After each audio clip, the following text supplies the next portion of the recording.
আসসালামু আলাইকুম। প্রিয় দর্শক, অন্য মঞ্চের আলাপচারিতায় আপনাদের সকলকে আমন্ত্রণ জানাচ্ছি। অধ্যাপক ইউনূসের নিয়োগকর্তা বলে পরিচিত কিংস পার্টি এনসিপির শীর্ষ নেতারা রীতিমতো প্রতারিত বোধ করছেন। তারা মনে করছেন আমে দুধে মিশে যাওয়ায় আজই এখন কড়াগুলি খাচ্ছে।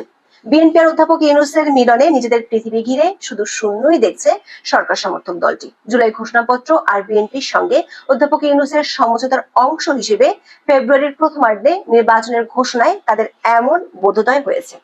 দলের ভেতরে ছড়িয়ে পড়েছে হতাশা, দেখা দিচ্ছে অন্তর্দ্বন্দ্ব আর অবিশ্বাস।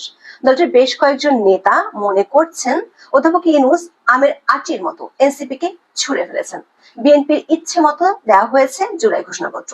আবার আগের পরিকল্পনা বাদ দিয়ে নির্বাচনের মাধ্যমে চেষ্টা চলছে ক্ষমতা হস্তান্তরের। সেনাবাহিনীর সমর্থন রয়েছে এই প্রচেষ্টায়। সব মিলিয়ে এক রাজনৈতিক কানাগুলিতে ছেড়ে দেওয়া হয়েছে এনসিপি কে। ভেস্তে যাচ্ছে ডক্টর ইউনূসের ক্ষমতা দীর্ঘস্থায়ী করে কিংস পার্টিকে সংগঠিত করার কৌশল। এনসিপির মতো জামাতও প্রচন্ড হতাশ জুলাই ঘোষণাপত্র আর নির্বাচনী ঘোষণা নিয়ে। তবে সহসা ছাড়ার পাত্র নয় সরকার সমর্থক এই দল দুটি। তারাও অধ্যাপক ইউনূসকে ঘুঘু দেখাতে চান। চলুন যাওয়া যাক বিশ্লেষণে।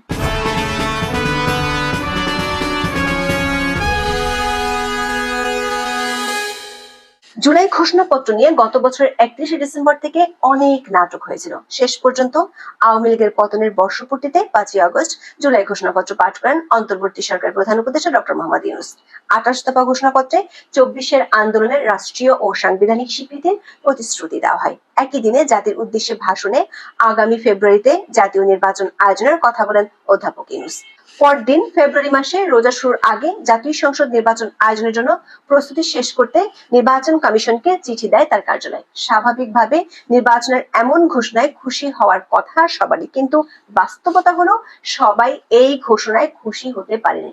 যা অবস্থা তাতে মনে হচ্ছে নির্বাচন যদি কারো জন্য পৌষ মাস হয় তাহলে কারো জন্য সর্বনাশও হবে। জুলাই ঘোষণাপত্র মন মতো না হওয়া আর নির্বাচনের ঘোষণা যেন অনেকটা বিনা মেঘে বজ্রপাতের মতো আঘাত করেছে কিংস পার্টি এনসিপি কে, যারা আবার পরিচিত অধ্যাপক ইউনূসের নিয়োগকর্তা হিসেবে। সাথে জামাত ইসলামী এবং তাদের মিত্ররাও অনেকটা হকচকিত। অথচ এমনটা হওয়ারই কথা ছিল না। জুলাই ঘোষণাপত্রে এনসিপি ও জামাত সহ কয়েকটি দলের বেশ কয়েকটি সুপারিশ শেষ মুহূর্তে বাদ দেওয়ার বিষয়টি কয়েকটি সূত্র থেকে আমরা নিশ্চিত হয়েছি। দলগুলোর অভিযোগ, চূড়ান্ত পর্যায়ে কেবল বিএনপির ইচ্ছাকেই প্রাধান্য দিয়েছেন ডক্টর মোহাম্মদ ইউনূস। এমনকি বিএনপির দাবি মেনে তাড়াহুড়ো করে 5ই আগস্ট রাতে জাতীয় নির্বাচনের স্পষ্ট রোডম্যাপ ঘোষণা করেন প্রধান উপদেষ্টা। এর মধ্য দিয়ে বিএনপির উপর তার আকস্মিক একক নির্ভরতা স্পষ্ট হয়ে উঠেছে। বিষয়টিকে এক ধরনের প্রতারণা হিসেবে দেখছে সরকারের মিত্র দলগুলো, যারা এতদিন অধ্যাপক ইউনূসকে নিঃশর্ত সমর্থন দিয়ে এসেছিলেন। বিশেষ করে এনসিপির বড় একটি অংশ মনে করছে তাদের প্রয়োজন ফুরিয়ে গেছে ডক্টর ইউনূসের কাছে। এমন অবস্থা তাদের জন্য রীতিমতো অস্তিত্বের সংকট তৈরি করেছে। এনসিপির এক সিনিয়র নেতা বলছেন, আম খাওয়ার পর আটিটি মানুষ ছুঁড়ে ফেলে দেয়, তেমনি এখন এনসিপি কে তাদের আমের আটির মতো মনে হচ্ছে। দর্শক, জুলাই ঘোষণাপত্র এবং নির্বাচন নিয়ে এনসিপি, জামাত এবং হেফাজতে ইসলামের প্রতিক্রিয়া থেকে তাদের হতাশা ও ক্ষোভের বিষয়টি পরিষ্কার। এনসিপি সদস্য সচিব আক্তার হোসেন মনে করছেন তাদের প্রস্তাবিত অনেক কিছু এই ঘোষণা থেকে বাদ দেওয়া হয়েছে। সবচেয়ে বড় বিষয় হলো এই ঘোষণাপত্রের কোনো আইনগত ভিত্তি নেই। সে কারণে দলটি মনে করছে ভবিষ্যতে এটি একটি কাগুজের বিষয় হিসেবেই থেকে যাবে। যদিও জুলাই ঘোষণাপত্রকে সংবিধানের 4র্থ তফসিলে অন্তর্ভুক্ত করার কথা বলা হয়েছে, কিন্তু সুপ্রিম কোর্টের সিনিয়র আইনজীবী ব্যারিস্টার শাহদিন মালিক মনে করেন এর কোনো আইনগত ভিত্তি নেই। তবে নির্বাচনের ঘোষণা সম্পর্কে কৌশলী প্রতিক্রিয়া দিয়েছে এনসিপি। দলটি মনে করে নির্বাচনের সময়সীমা নিয়ে সরকারের ঘোষণায় আপত্তি নেই, তবে এর আগে বিচার ও সংস্কারের দৃশ্যমান অগ্রগতি এবং মাঠ প্রশাসনের নিরপেক্ষতা নিশ্চিত করতে হবে। পাশাপাশি নিশ্চিত করতে হবে লেভেল প্লেইং ফিল্ড। একই মত জামাত ইসলামীর। দর্শক, এনসিপির প্রকাশ্য সংবাদ সম্মেলনের অন্তরালে ছড়িয়ে পড়েছে ভয়াবহ গৃহদাহ। এর সঙ্গে যোগ হয়েছে কক্সবাজারের পিটার হাসির সঙ্গে গোপন বৈঠকের তথ্য ফাঁস হয়ে পড়ার পর 5 নেতাকে শোকজের ঘটনা। বিভিন্ন সূত্র থেকে আমরা নিশ্চিত হয়েছি হাসনাত সার্জিস সহ 5 নেতার কক্সবাজার মিশন সম্পর্কে দলের শীর্ষ নেতাদের সবাই জানতেন। তাদের সম্মতিতে জরুরি ভিত্তিতে সংক্ষিপ্ত সফরটিতে যান এনসিপির প্রতিনিধিরা। কথা ছিল বিকেলের মধ্যে আবার ঢাকায় ফিরে আসবেন।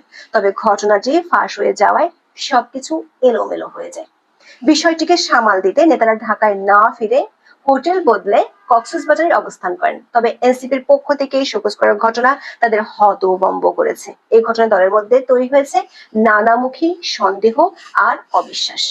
একটি পক্ষ মনে করছে গা বাঁচাতে শীর্ষ পর্যায়ের সিদ্ধান্তে এই শোকজ করা হয়েছে। এর সঙ্গে সরকার ও গোয়েন্দা সংস্থাগুলোর যোগসূত্র থাকার আশঙ্কাও করছে তারা। এই অবিশ্বাস ও সন্দেহের প্রকাশ ঘটতে দেখা গেছে কক্সবাজারে যাওয়া দুই নেতার জবাবে। এমনকি জুলাই ঘোষণাপত্র নিয়ে তীব্র ক্ষোভও এসেছে শোকজের জবাবে। এনসিপির অন্যতম মুখ্য সংগঠক হাসনাত আব্দুল্লাহ শোকজ নোটিশের জবাবে লিখেছেন, ঘোষণাপত্র পাঠের অনুষ্ঠানে তিনি অংশ না নেওয়ার সিদ্ধান্ত আগেই নিয়েছিলেন। এর অর্থ হলো ঘোষণাপত্রে কি থাকছে সেটি আগেই জানা ছিল এনসিপি নেতাদের। তবে সেখানে নিজেদের পরিকল্পনার প্রতিফলন না থাকায় ক্ষুব্ধ হন হাসনাত। তিনি দাবি করেন ঘোষণাপত্রের খসড়ায় এমন কিছু বক্তব্য রয়েছে যা আন্দোলনের মূল চেতনার সঙ্গে সাংঘর্ষিক। সংবিধান সংস্কারের দায়িত্ব পরবর্তী নির্বাচিত সরকারের উপর ছেড়ে দেওয়ার বিষয়টি নিয়ে প্রশ্ন তোলেন হাসনাত। বলেন, শুরু থেকেই দাবি ছিল জনগণের ভোটে নির্বাচিত একটি গণপরিষদের মাধ্যমে নতুন সংবিধান তৈরি করতে হবে যা মৌলিক কাঠামো বদলাবে এবং ফ্যাসিবাদকে বিলোপ করবে। অর্থাৎ তাদের সুরক্ষা পরবর্তী সরকার আদৌ দেবে কি না তা নিয়ে প্রচন্ড সংশয়ে পড়েছেন এনসিপির এই নেতারা। হাসনাতের লিখিত জবাবে দলের শীর্ষ নেতাদের মধ্যে দূরত্ব ও দ্বন্দ্বের বিষয়টিও পরিষ্কার। তিনি লেখেন, 4 আগস্ট রাতে দলের আহ্বায়ক নাহিদ ইসলামের সঙ্গে যোগাযোগের চেষ্টা করেন। তবে তাকে না পেয়ে মুখ্য সমন্বয়ক নাসিরউদ্দিন পাটোয়ারীকে জানান তিনি তার স্কুল বন্ধুদের সঙ্গে 2 দিনের সফরে যাচ্ছেন। নাসিরউদ্দিন তখন নিশ্চিত করেন আহ্বায়ক বিষয়টি জেনেছেন এবং এতে কোনো আপত্তি নেই। দর্শক, এই চিঠি থেকে নাহিদের সঙ্গে হাসনাতের দূরত্বের বিষয়টি স্পষ্ট। আর সেই দূরত্বের মূল কারণ এই জুলাই ঘোষণাপত্র। কয়েকদিন আগে সেনা এপিসিতে গোপালগঞ্জ থেকে উদ্ধার পাওয়া হাসনাত আব্দুল্লাহ নতুন করে সেনাবাহিনীর ভূমিকা নিয়েও দ্বন্দ্বে পড়েছেন। শোকজের জবাবে তিনি অভিযোগ করেন সফরের প্রতিটি পদক্ষেপ, এমনকি বিমানবন্দরও তাদের ছবি ও ভিডিও তুলে রাষ্ট্রীয় গোয়েন্দা সংস্থা মিডিয়ার কাছে সরবরাহ করেছে। এরপর কিছু মিডিয়া সেগুলোকে বিকৃত করে ক্রাইম মুভির মতো করে প্রচার করেছে।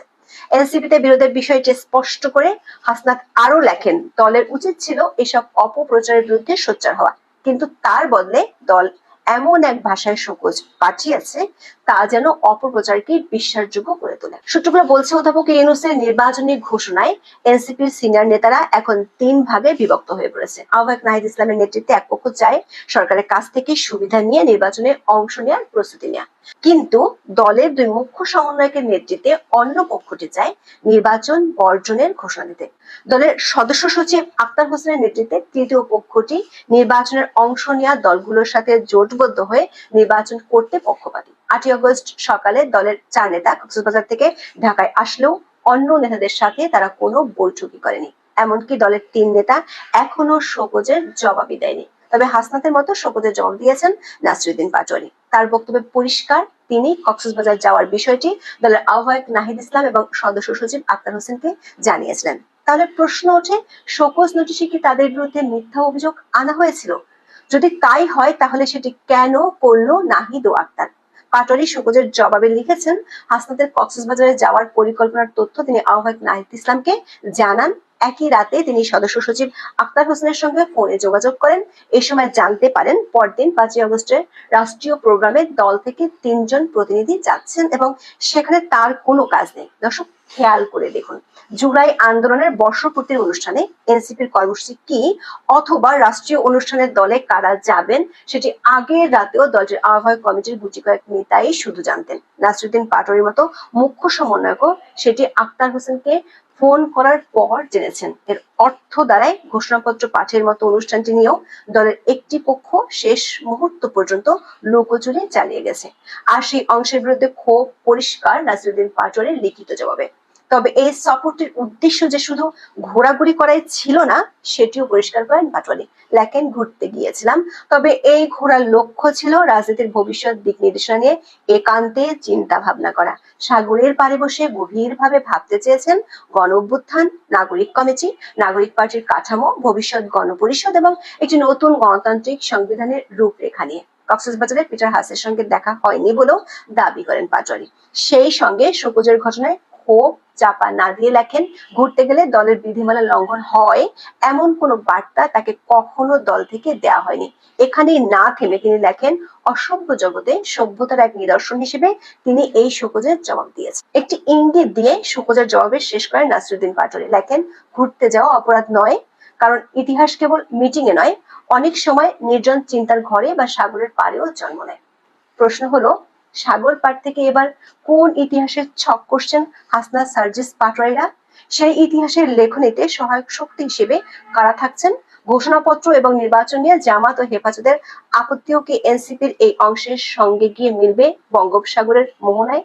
এখন এ পর্যন্ত। সবাই ভালো থাকুন, সুস্থ থাকুন, নিরাপদে থাকুন।